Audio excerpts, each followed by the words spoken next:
Anti-Money Laundering Council may namonitor umano na higit 6 billion pesos na kahina-hinalang transaksyon na iniuugnay kay Vice President Sara Duterte at sa kanyang asawa.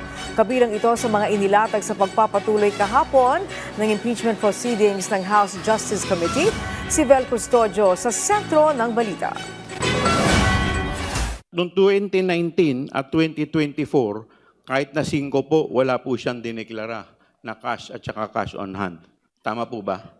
Based on the submitted SALN, Your Honor, wala pong nakalagay na cash on hand or bank deposit. Edi wow.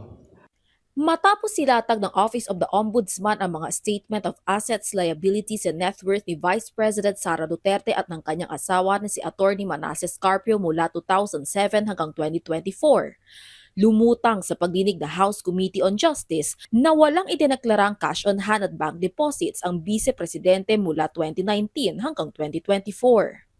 Agad namang umapela si Sagip Party List Representative Paulo Marcoleta.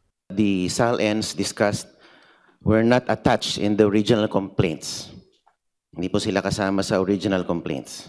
Sinabi niya kanina, hindi kasama yung SALN sa original complaint. Yes, he mentioned that.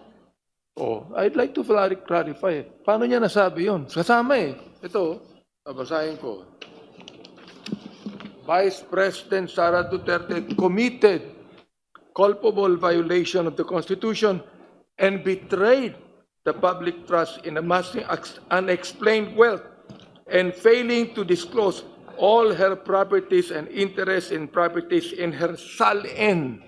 Sa ulat ng Anti-Money Laundering Council o AMLAC, umabot sa 6.7 billion pesos ang mga covered and suspicious transactions na iniuugnay sa mag-asawang Duterte Carpio simula 2006 hanggang 2025.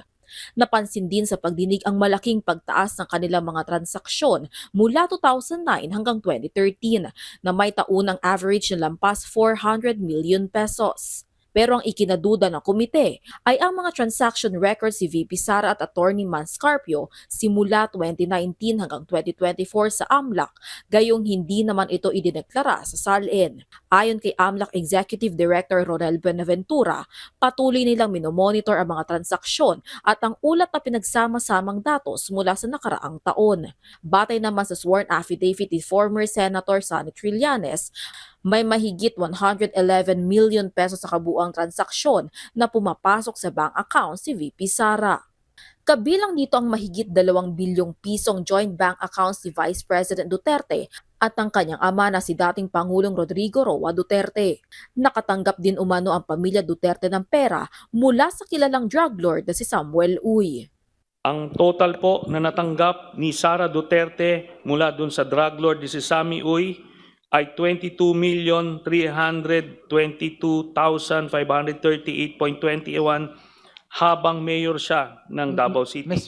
Kinumpirma naman ng AMLAC na may record din sila ng naturang transaksyon. Samantala, sa kabila ng naunang mungkahin ng Bureau of Internal Revenue na buksan ang laman ng box na naglalaman ng income tax return ng mag-asawang Vice President Duterte at Atty. Man Scarpio sa executive session, ipinagpaliban muna ng komite ang desisyon dahil sa confidentiality ng ITR. Pag-aaralan din ho namin, no? Titingnan uli namin itong legal issue na ito. Sabi nga kanina, this is a gray area. Ipinasabina naman ng Justice Committee ang National Bureau of Investigation para talakayin ang investigasyon ng ahensya patungkol sa banta na ginawa ng pangalawang Pangulo.